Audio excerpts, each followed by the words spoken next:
Buen día y bienvenidos al seminario Cómo hacer negocios con Estonia y Letonia. Esta capacitación constará de 2 bloques de 20 minutos con un espacio de preguntas y respuestas al finalizar cada uno.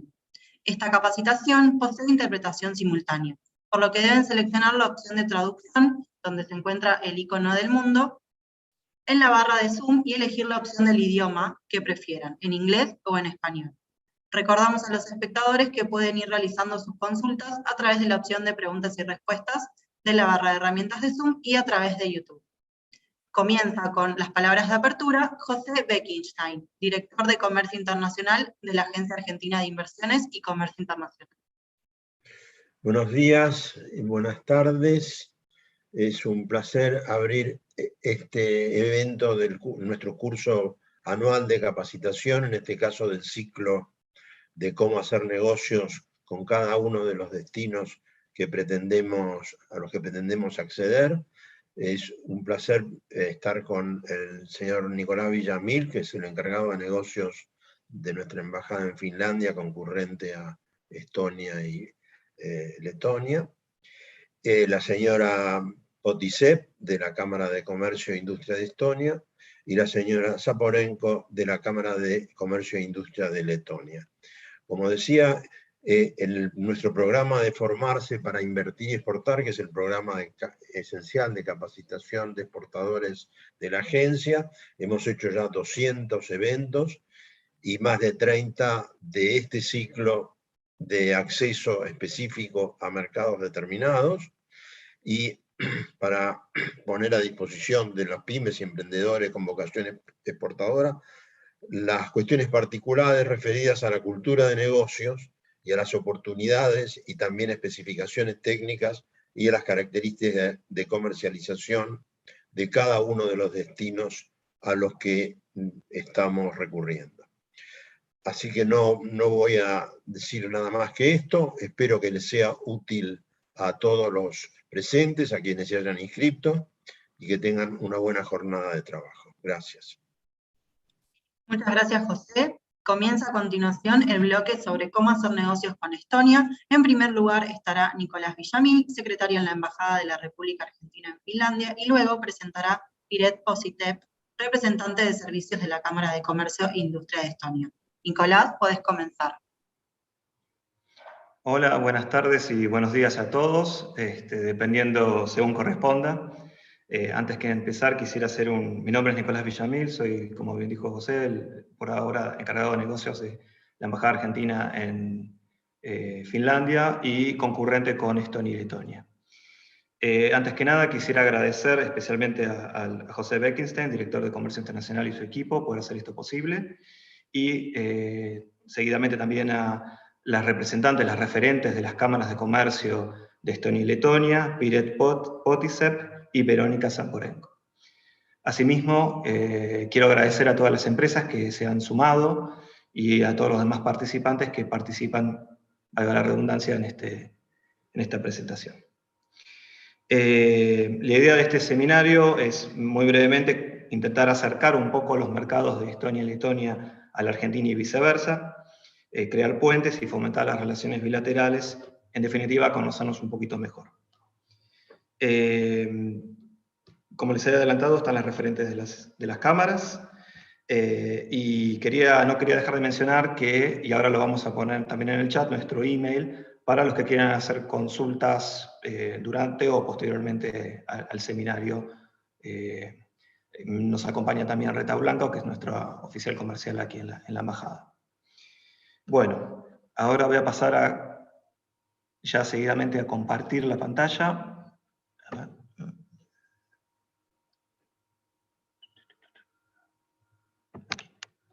Muy bien. Bien. Bueno, vamos a empezar con Estonia, como dice el programa. Como bien saben, Estonia es un país europeo, está a las orillas del Báltico. Es un país de 1.3 millones de habitantes, es miembro de la UE y es zona euro, se maneja con el euro. La capital es Tallinn, está muy cerca de esta capital de Finlandia también, Helsinki, a tan solo 2 horas en ferry. Es un país de alto nivel per cápita y de un PBI muy alto, más allá de que el salario promedio son 1.500 euros. La moneda es el euro desde hace bastante tiempo y tiene una tasa de desempleo bastante baja del 5,7%. El lenguaje oficial es el estonio, más allá de que hay una minoría rusa significativa. Y el principal sector, los principales sectores, mejor dicho, son el comercio, el transporte y la hotelería y la restauración, que configuran el 21,1%. Hay una industria importante del 20%, casi el 21%, y sanidad, educación, defensa y servicios sociales del 15,6%. Estonia es muy famoso a nivel mundial, probablemente lo hayan escuchado, por el nivel de digitalización que tiene su gobierno y government, y por la posibilidad también de instalarse como residente a través del sistema e-residency. Obviamente, si hay más preguntas sobre esto, también podemos contestarlas a posteriori. Tiene varios unicornios a nivel mundial. Para mencionar algunos conocidos: Skype, TransferWise, Bolt, Playtech, Pipedrive, Sigo y ID.me. Están en el ranking muy alto de Doing Business, en el puesto 18, como facilidades para hacer negocios. En cuanto al comercio exterior, es un país dedicado, muy abierto al mercado internacional. Las exportaciones son ligeramente superiores a sus importaciones, están en el orden de los 15.000 millones de euros.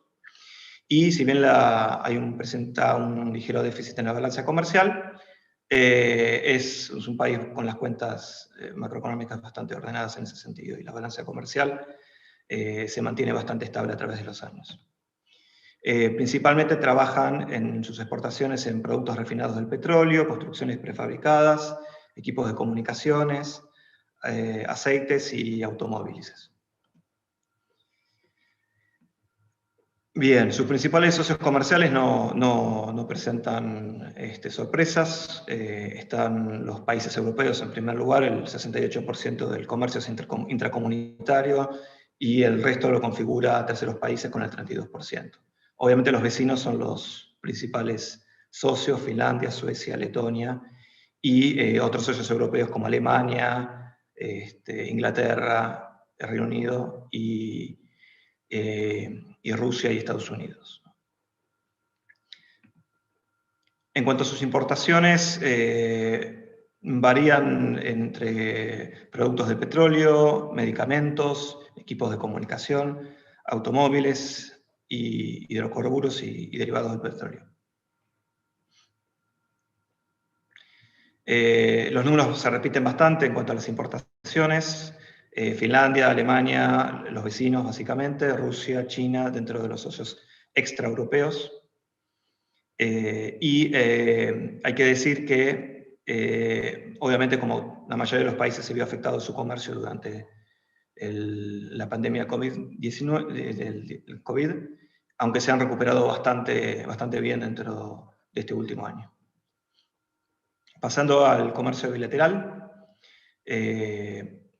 vemos que la balanza comercial ha sido muy pareja a través de los años, aunque en el año 2016 ha bajado fuertemente nuestras exportaciones y han aumentado las importaciones, dejando un déficit de unos 34 millones de euros.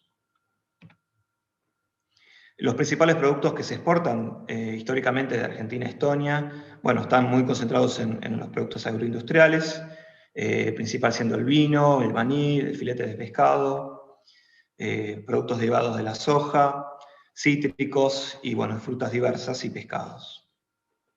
Hay que decir que en las estadísticas a veces hay ciertas discrepancias, más que nada por el efecto Rotterdam. Las cifras que nosotros contamos son de casi 3 millones de euros en la actualidad, en 2020, y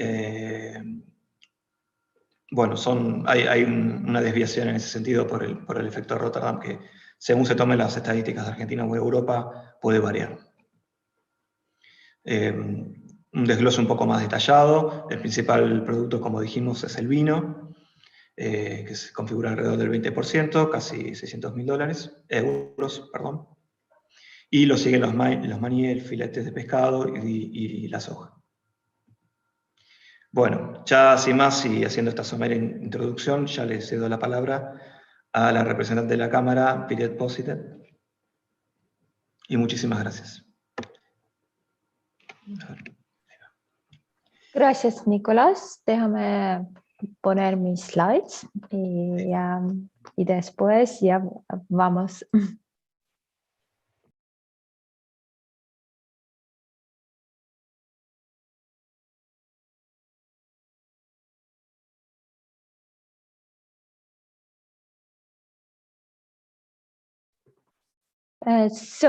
How to do business with Estonia was the question. I'm going to try to give an answer within 10 minutes.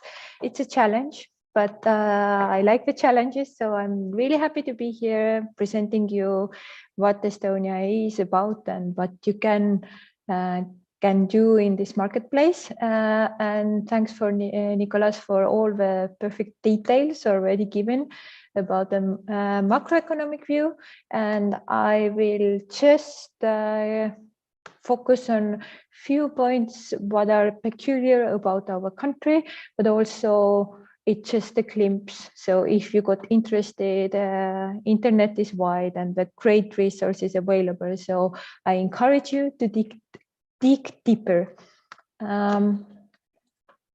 Why I'm speaking here in front of you? Yes, I'm the head of services in the Estonian Chamber, but I'm also an entrepreneur by myself. And maybe it was not the best idea to create a tourism company during the pandemic or right before it, but this is how the things turned out to be. And I've been very lucky and I've been to your beautiful country many times. I've been working with Argentinian people while I was based in Latin America. I was based in Ecuador, and I was also based in Brazil, which is a neighbor country of your beautiful country. So what do Estonians know about Argentina? Do they know Claudia Pinheiro? Do they know alfajores? I'm afraid to report you that unfortunately no. I do know, and I would be super happy if somebody would start importing alfajores to Estonia, but I'm not so sure that many Estonians would dare to try them. And the same goes for Claudia Pinheiro. We have not heard the name, but thanks to the small printing house, now there are a few books translated into Estonian, and I keep my fingers crossed that in the future will be many more. Just a few words about the chamber as well to give you the context. So Estonia had the independence back in early 1920s until the Soviet Union came and took us over. And when we had the re-independence back in 1991. And today is a very special day for us because since today, Estonia has been a free, independent republic more than the days we passed on the Soviet Union regime. So we are celebrating today, definitely. But the Chamber's mission has always remained the same. It's to provide the services for the business people and also to give the input to the public sector. And here is important to bear in mind that we are non-governmental institutions. So this means that the companies have the opportunity to choose whether they want to be our members or not. And I think that's a very good thing because we have to be up to date and we have to be valuable for the companies. So this keeps us fit and accurate. And we have more than 3,000 plus direct members. And curious fact is that during pandemic, the number of members did not go down, but it increased. I could give you a lot of in-depth details about the services what we are providing, but I will remain hesitant in this one because you all can go to our webpage and check it out for your references.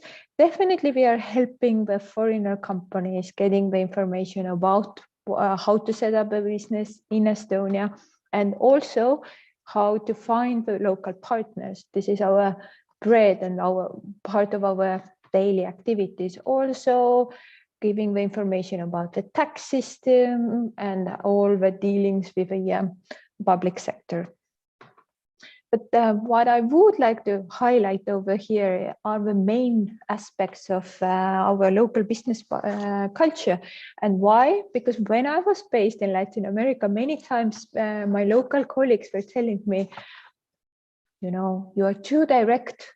You should be more diplomatic. And I think this is what you have to set your mind to when you are thinking of dealing with Estonia and doing business with Estonians. We are super direct, but we are very honest as well. So you don't find the people telling you in front one thing and then on your back totally vice versa. And also when it comes to business relations and business commitments, we stick to what we promise and we expect the other side to do the same. And what we have become very used to, thanks to our digital nation and all the services which are online, is a super low level of bureaucracy. So we expect everything to happen fast and with a minimum bureaucracy involved. Also, thanks to the fact that the e-services are provided by the state and are accessible to all the citizens, but not only to the citizens, but also the residents. And already the earlier speaker was mentioning about e-residency. Estonian state has been the first republic in the whole world telling that if you're a citizen of another country, you can still access our services and become an e-resident. So e-resident is not the travel document which will say that and give you the opportunity to travel with no visa in many countries, but it's like your digital document enabling you to set up a business in Estonia and to trade with other countries based on your Estonian business. What also here is taken for granted is the ease of dealing with your taxes. So we expect that tax systems should be transparent, easy to follow, and also that you can declare your taxes within 5 minutes, as we are used to do over here. And this is one of the things that the foreigners who come to Estonia find hard many times to really understand. How is it possible that it's so easy and so effortless? But yes, this is Estonia and we are very grateful for it. And when it comes to online, yes, if there is a possibility to do it online, Estonians will definitely opt for it. So when the pandemic hit us and we had to go turn to the online mediums, it came flawlessly to many companies. And building trust is a very important thing. Obviously, Argentinian wine would help and facilitate this process, but at the same time, people here are very honest, straightforward, and if you act in the same way, you will get along with your business partner very well. Also, you could see the slides about export and imports already earlier. In my slides, those pictures are a little bit more colorful or less colorful. So exports to Argentina are dominated by mineral fuels, and the import from Argentina have more colors on it. And it comes to no surprise that they more than 1/3 consist of beverages, spirits, and vinegar. And also taking our VAT, we are based next to the sea. We also like to eat seafood, so we import fish products and also fruits and oilseeds and miscellaneous grains. Yes, this slide is very explanatory, showing that the trade balances. And I would now focus few more minutes about the Estonian economy, just to give you the idea of where we are situated and what is the current situation. Our unemployment rate did increase during the pandemic in early 2020, but nevertheless, the average monthly wage has keep on rising even during the pandemic and is now more than 1,500. That's a very good graph showcasing how the economic growth has been going on throughout the re-independence times, and obviously the shift from Soviet Union related marketplace to the Western world directed marketplace was very harsh in the beginning, and the economy definitely reflected it. The global financial crisis back in 2008 and 2009 had a severe impact on a local economy as well.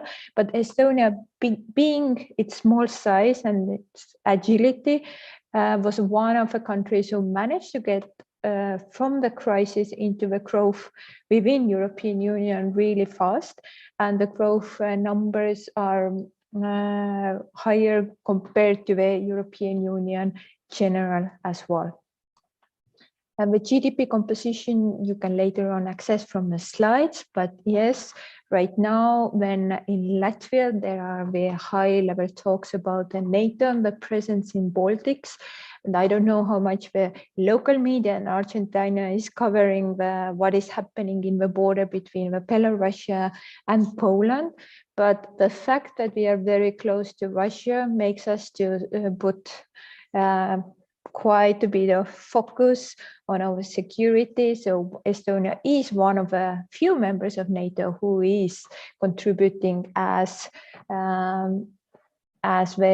all the members should be contributing a certain amount of their GDP, and our higher level education is free of charge for the citizens, meaning that the state is contributing a significant amount of money into this field as well. Some curious facts for you to know. And the manufacturing has been one of the grounding basis for our economy. It has not changed. Nevertheless, the IT and IT services has grown in significance over the years. Inflation was really high when we got the re-independence, and it has been nearly non-existent over the past years. It is going to be rising a little bit, but luckily not that much. And the credit ratings show that there are Estonia has been given really good ratings, and just a look to the rating lines of Russia will give you the idea what would Estonia be if we would still remain part of a Soviet system.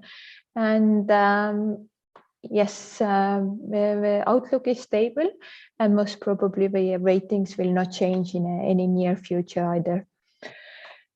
The business environment and ratings, they do tell you a little bit what is going on in the country, and they give quite a reliable view in comparison with other countries as well.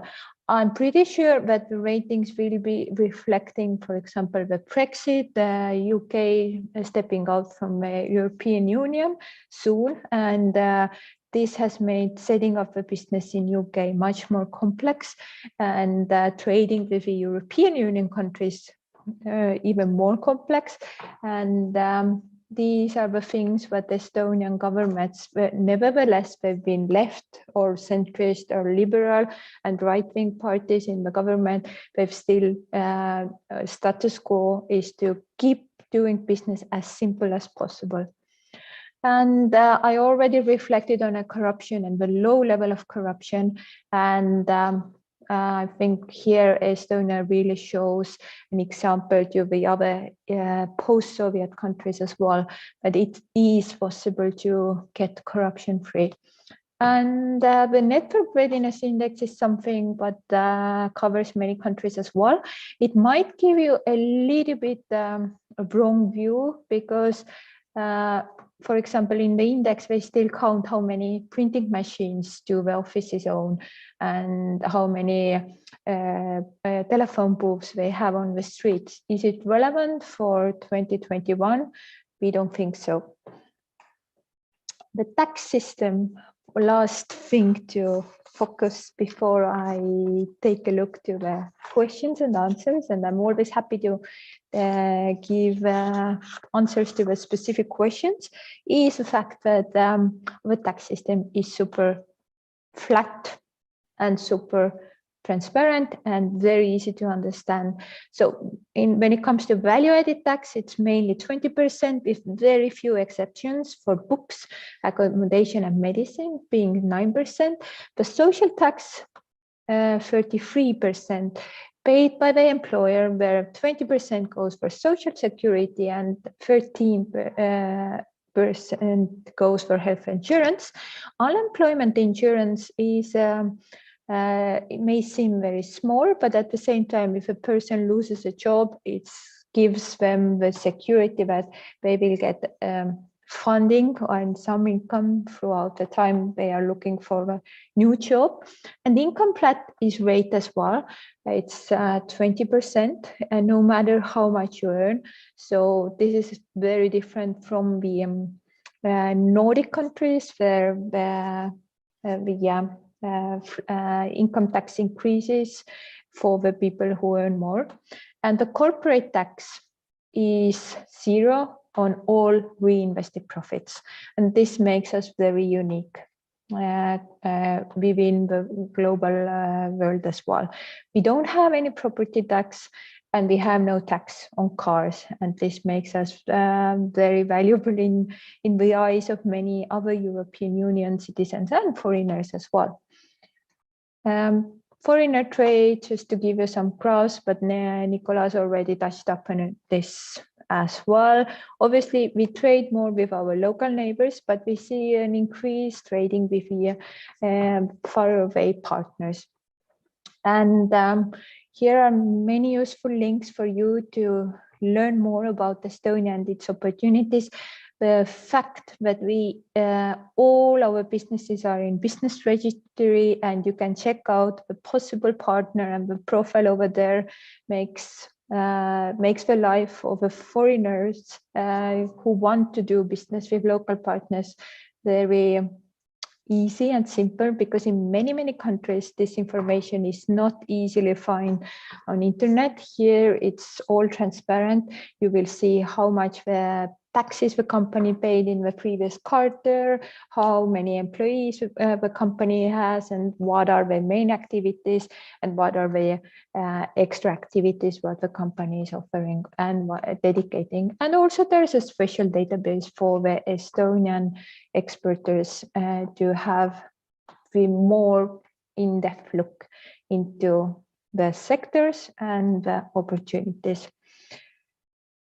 If you have any more questions after the presentation, you can connect with me over the LinkedIn, or you can pass me an email.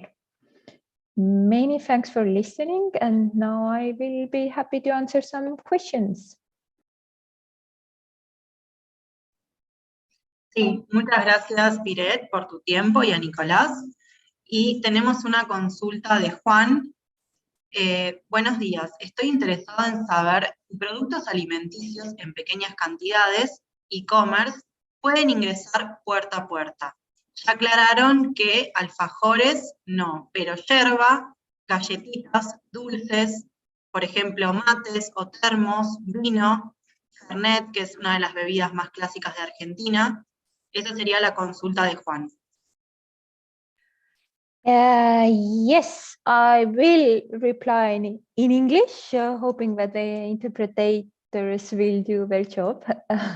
Well, during the e-commerce for goods was in trend already before pandemic, but obviously when we had our first lockdown in March 2020, the e-commerce for food products went into the highest rates possible. And after the lockdown and restrictions were banned and the people could start to move freely again, many people still opted to use the e-commerce avenues. And as for the alfajores, of course, what is important is the price, because here the local market is price sensitive compared to the Western European countries. We still earn less, but sí son alfajores, siempre dulces. So when it comes to yerba mate is a trend now. Matcha is even the bigger trend, but because many people still prefer coffee, I would say that yes, it's possible, but at the same time, it's like you need to do properly the background information. Most probably there are already some competitors in the marketplace.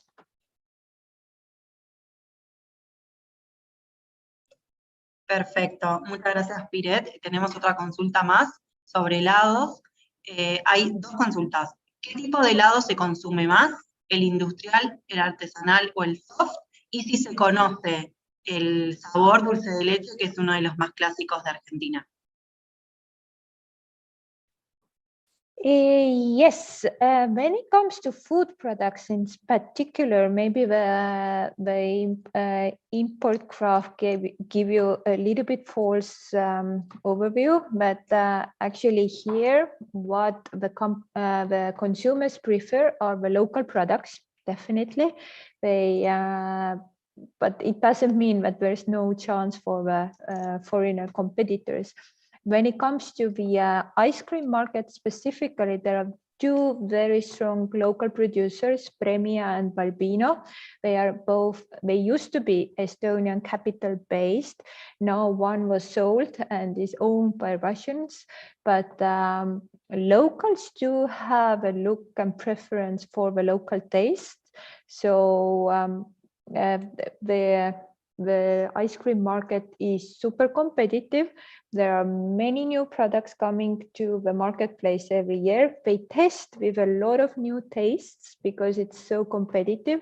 And then the ones who are bestsellers, they remain. And what is the trend right now is like how to make the sustainable packaging, how to make the whole supply chain for more sustainable, because this is one of the priorities of the European Commission as well. And the whole Green Deal will impact a lot the food sector itself as well.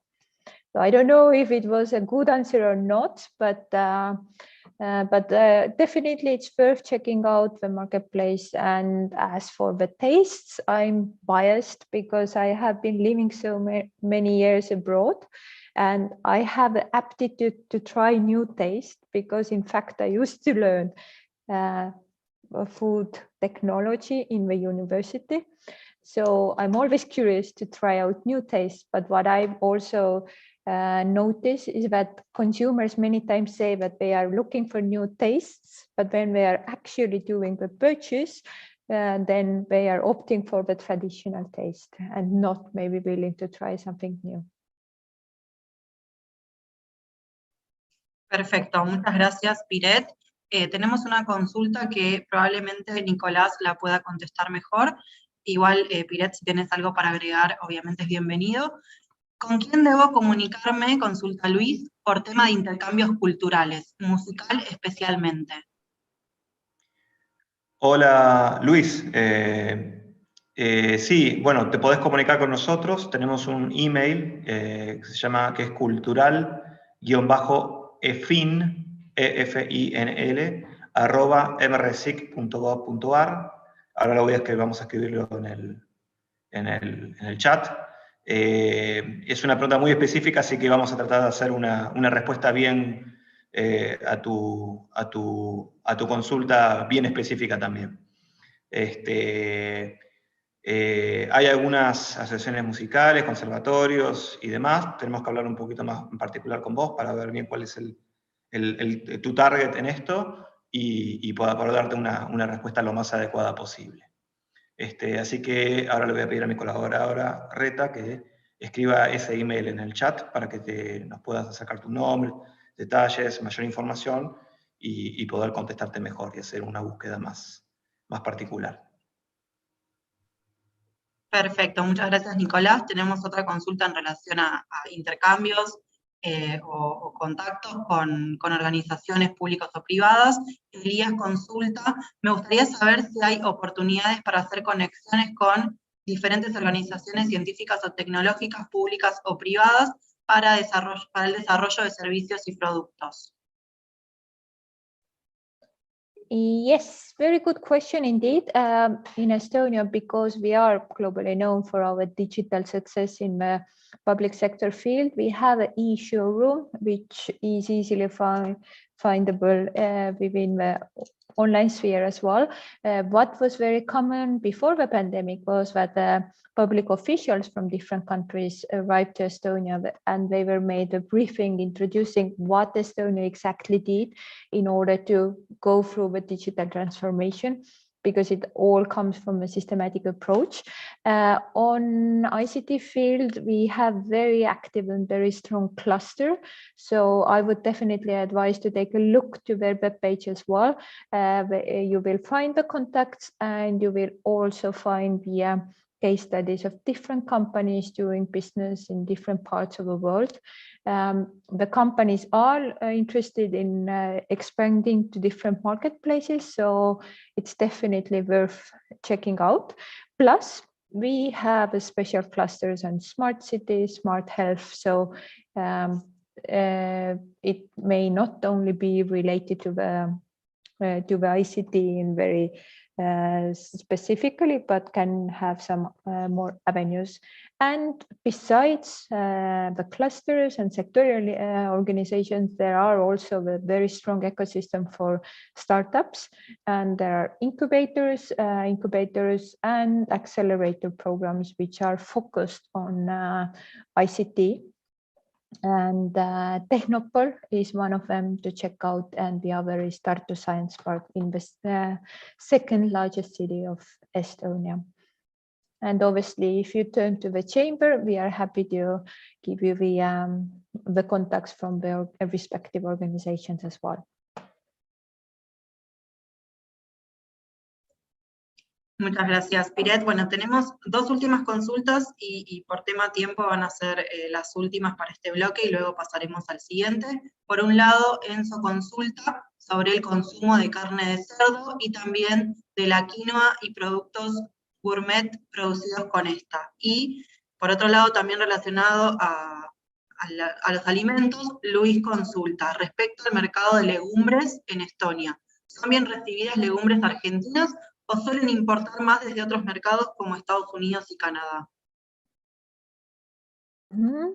Okay, I will start with a latter question because if Canada, the free trade agreement between Canada and the European Union was signed, but with TTIP, it was put on hold when Trump took the office, and it has not proceeded during the pandemic times, even when the Biden took office, because obviously there has been other important priorities for the new president in the office.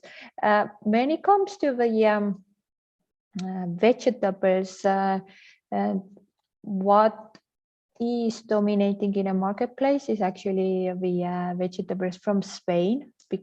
Why? because Spain is relatively close by, so we have the transportation by car on roads, and it's so it's cost efficient, plus it's within European Union.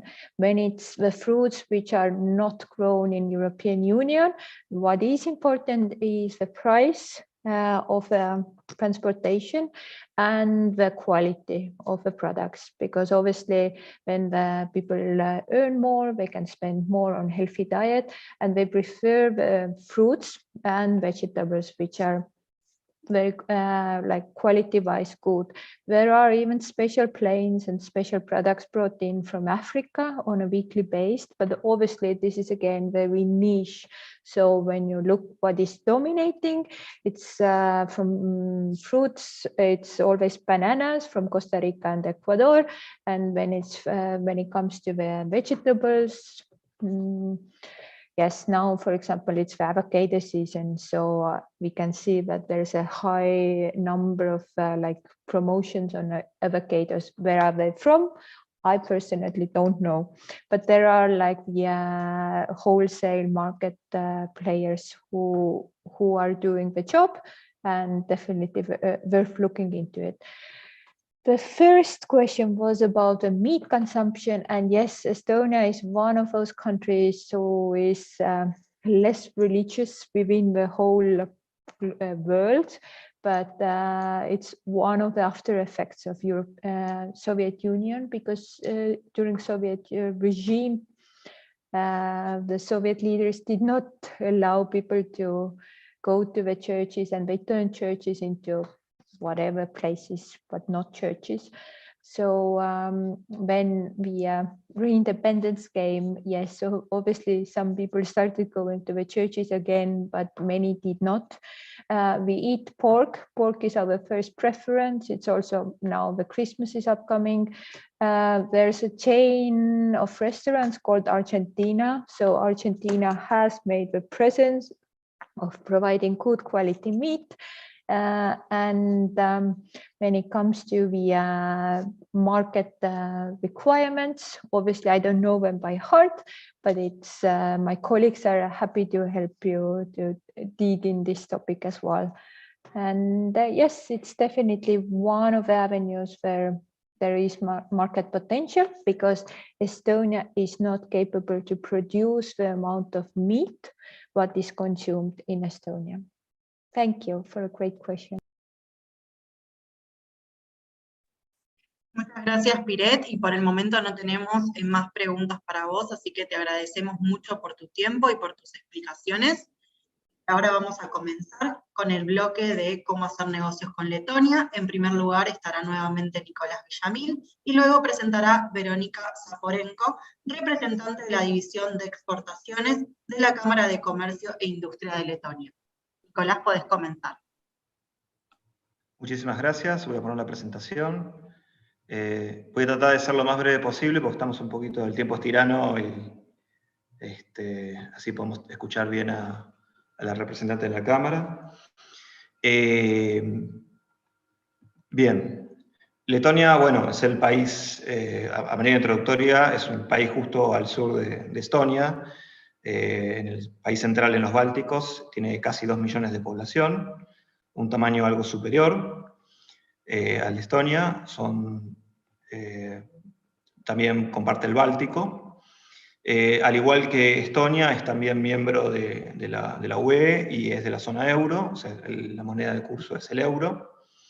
También tiene una tasa de desempleo bastante baja, 7%, y un PBI per cápita y anual muy altos, 29.334 euros, por lo menos el del 2020, y PBI per cápita de 15.430 euros, también en 2020.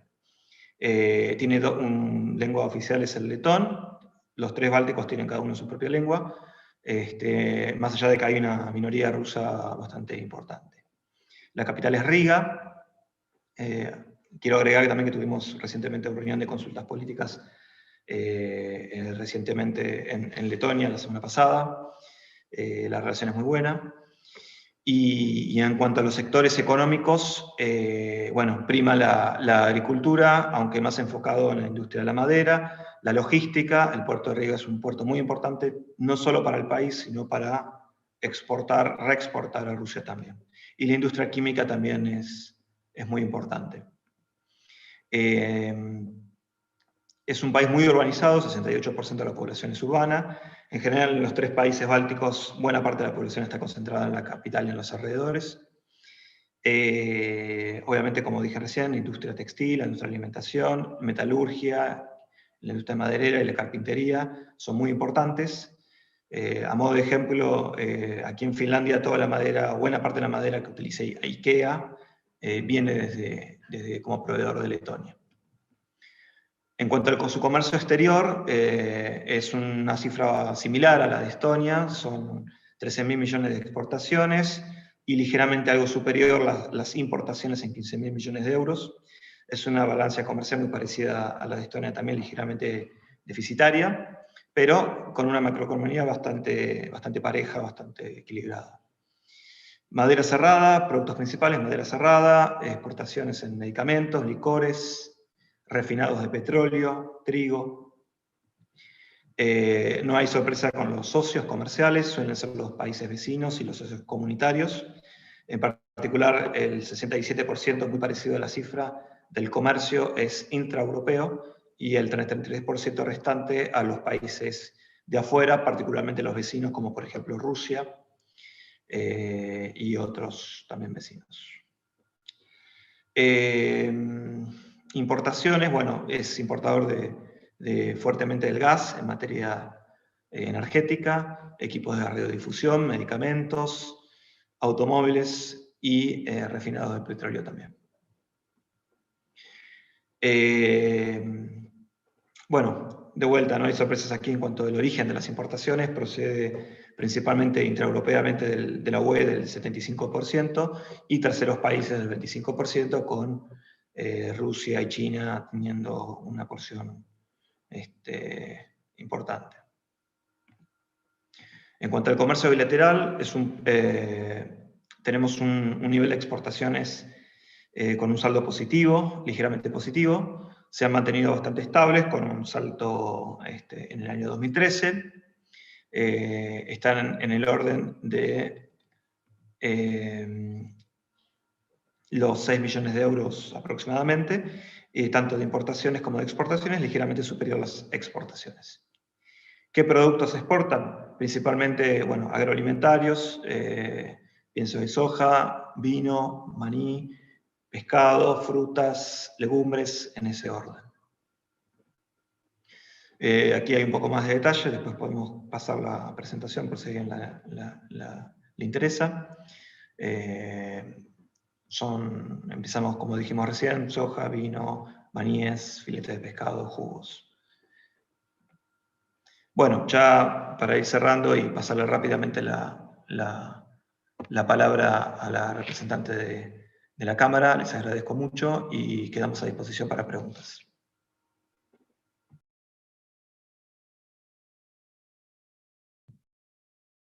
Hello to everyone.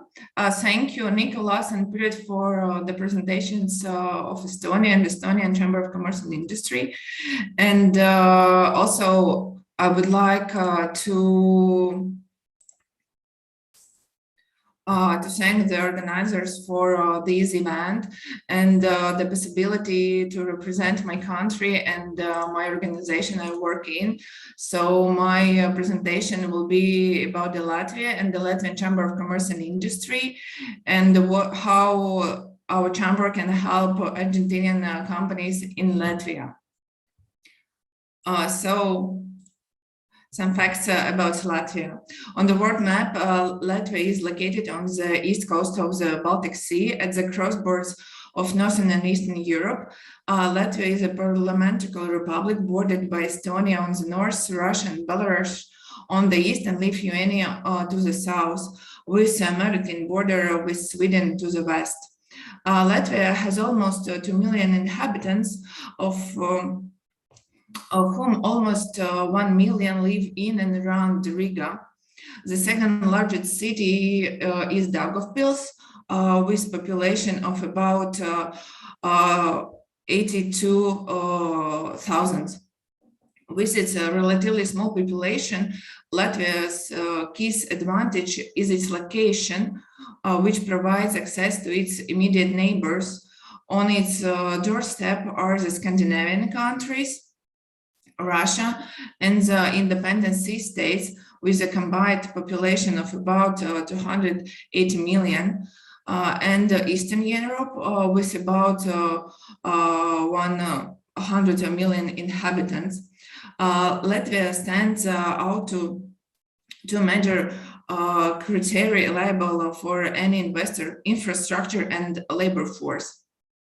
Latvia's skilled and multilingual labor force, natural resources, and strategic location form a solid foundation for the country's economy and made Latvia the perfect place to develop your business. The main groups of Latvia's export goods to Argentina are machinery and electrical equipment, products of chemical and allied industries, and also mineral products. And the main groups of Latvia's import goods from Argentina are, of course, food products and vegetable products, and animal and livestock products.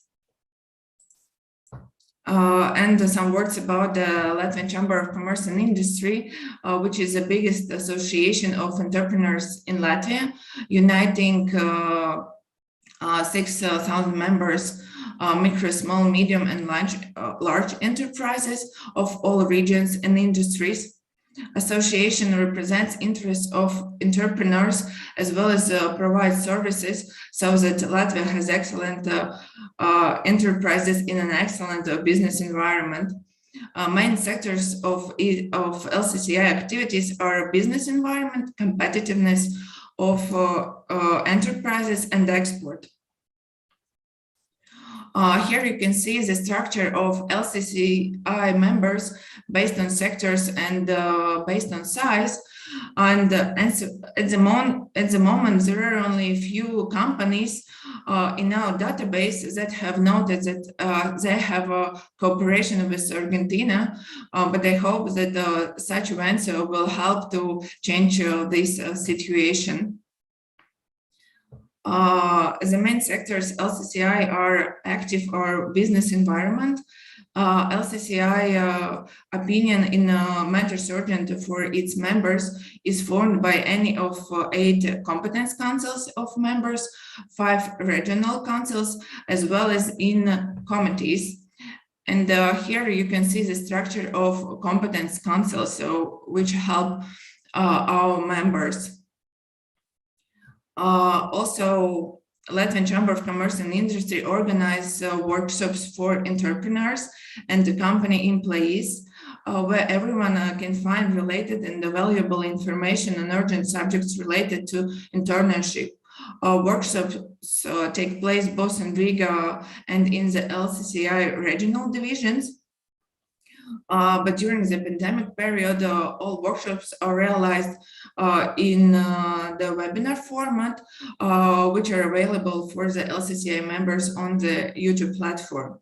Content of workshops is created according to recommendations of members, and the workshop lecturers and coaches are also chosen from the LCCI members. And talking about the export support, there are outgoing trade missions to export markets, which are organized for companies individually or for a group of interests. Often it is a 2-5 days visit during which the company meets the potential export partners individually. Also, we organize incoming trade missions, which are 1-2 working days visits of a group of foreign entrepreneurs to Latvia, during which entrepreneurs of this country are given opportunity to meet Latvian companies and to discuss cooperation possibilities, to find cooperation partners and new markets for their products or services. Also, during the pandemics, we organize online trade missions, which are the virtual meetings of Latvian foreign companies, enabling to discuss the possible cooperation. Also, we make consultations as for Latvian as for foreign companies, and LCCI have a network of around 100 representatives all over the world, and who can provide the support and consultations in a specific country or region. Here you can see our regional office, LCCA offices. We are all over the country, and LCCA actively works not only in the territory of Latvia, but also on the international level. LCCI is a member of several European and world organizations, and also cooperation agreements with the partner organizations are concluded on a regular basis. Now I will tell more about the expert support we can provide to Latvian and foreign countries. As you can see on the slide, we can provide the similar services as to Latvian as to foreign companies, and these are B2B meetings which can be held during the income trade missions. At the moment, very popular are online B2B meetings, which we can organize with the companies from all over the world.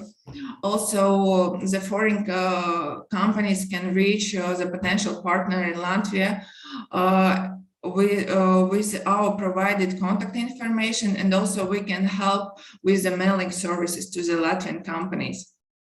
If the foreign company already have partners in Latvia, we offer to make a background screening of the Latvian company and due diligence of the Latvian company. And of course, as for Latvian companies, we make consultations on export markets. We make consultations about the Latvian market, and also we provide such service like market research. And for Latvian companies, there is a unique service like export catalog, which is a digital product with information about Latvian exports and their business offers. We send this catalog to our international partners, such as chambers of commerce and industry, embassies, industry associations, LCCI representatives all over the world, and also to other partners. In turn, our partner organizations share this information among their members, clients, and companies. These products help to expand the research sources for the potential partners. So thank you very much for your time, and I'm open to answer your questions now or to provide a more concrete answers through the mail. Thank you. Muchas gracias, Verónica. Por el momento no tenemos preguntas activas, pero si querés hacer algún comentario respecto de las otras preguntas que estuvieron realizando por Estonia, sobre todo los agroalimentos, helados, consumo de carne de cerdo, que también fue lo que le interesó a los espectadores, y podés comentar desde el lado de Letonia cómo es la situación.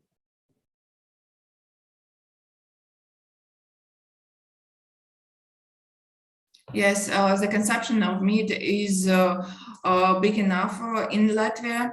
I think that it can be the similar situation as in Estonia. Also, the Latvians eat pork, and we have a lot of steakhouses where we can find the meat from Argentina. Talking about the ice cream, the same situation as in Estonia. Latvians prefer our local ice cream. Also, we have a lot of crafted ice cream in the limited consumption, but sometimes Latvians are ready to taste, to try new tastes. So we have to make the market research more detailed to understand if it is will be the best time to enter market with these products. Thank you.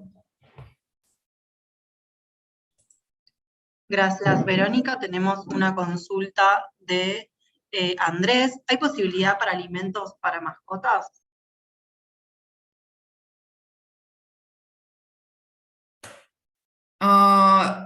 If the question is that is it possible to export from Argentina the pets products? Claro, y hacen una distinción sobre peces ornamentales. I'm not an expert of the pet products, but in our veterinary shops, so we can see the exported products.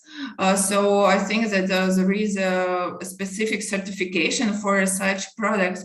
But as I mentioned, this is a specific area, and I will be glad to answer it through the email, learning more information about this theme. Thank you. Gracias, Verónica. Tenemos una consulta de Dayan más relacionada a lo de cultura de negocios. ¿Cuál es la percepción de los letones hacia los extranjeros haciendo negocios en su país o aquellos extranjeros que vayan a vivir allí? So the Latvia is very, I can't say that it is very multicultural, but we are very open to the foreigners, and there are a lot of businesses which are opened by the foreigners, but in the nature, the Latvians are very closed, and they're very they can't open their feelings and their emotions to the foreigners. So it will, of course, it will be a little bit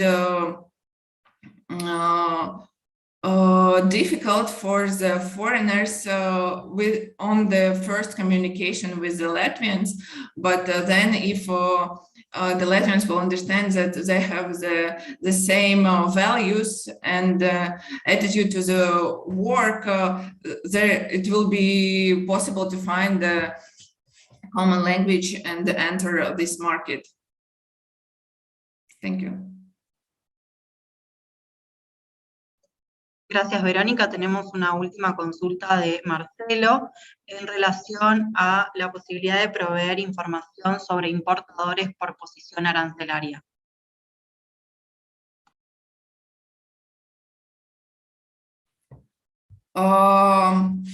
It's also a very specific question because there are very detailed information about the fees for different products. So I will ask the questioner person to write to our chamber, and then we will provide this information. Thank you. Perfecto. Bueno, no tenemos más preguntas más, así que como ha dicho Verónica, si tienen alguna consulta para realizar específica, pueden contactarla tanto a Verónica como a Piret, a sus contactos. Y Nicolás, si tenés algún comentario para agregar, te escuchamos, para ir cerrando la presentación. Estás muteado, perdón, Nicolás, si reactivas el audio. Disculpen. Perfecto. No, simplemente, antes que nada, quería agradecerles a todos los expositores, a Verónica, a Piret, por su fantástica exposición y por el tiempo que nos han dado, y desde ya gracias por atender las consultas que puedan venir. Nosotros igual estamos a disposición. Alguien mencionó el tema de la carne en una de las preguntas. Yo quería simplemente hacer un comentario que hay varios retails importantes en Letonia. Creo que la pregunta era para Letonia. Y simplemente mencionar que, por ejemplo, hay una cadena que se llama Máxima, un retail bastante importante, que estaba interesado en la carne argentina, no específicamente en la de cerdo, más en la carne vacuna, pero que también pienso que puede ser una avenida importante de tomar contacto para aquellos interesados. Sí quería decir que es importante, muy importante para, como bien lo adelantaron las representantes de las cámaras, que el proveedor sea confiable y que tenga una cadena logística aceitada para poder cumplir con los pedidos que puedan surgir, ¿no? Simplemente eso, y de vuelta permanezco a disposición. Muchas gracias, Nicolás. Antes de finalizar el seminario, aclaramos a los espectadores que hemos dejado en el chat un link de una breve encuesta de satisfacción, y a aquellos que la respondan les enviaremos dentro de las 24 horas hábiles el material con el que han presentado las oradoras y Nicolás también, para que puedan ver en detalle los links y toda la información. Muchas gracias a las oradoras en particular, a Verónica y a Piret por sus excelentes exposiciones, y a Nicolás desde la Embajada de la República Argentina en Finlandia. Muchas gracias a todos y damos por finalizado el seminario. Thank you and goodbye. Thank you and bye-bye. Gracias, buen día.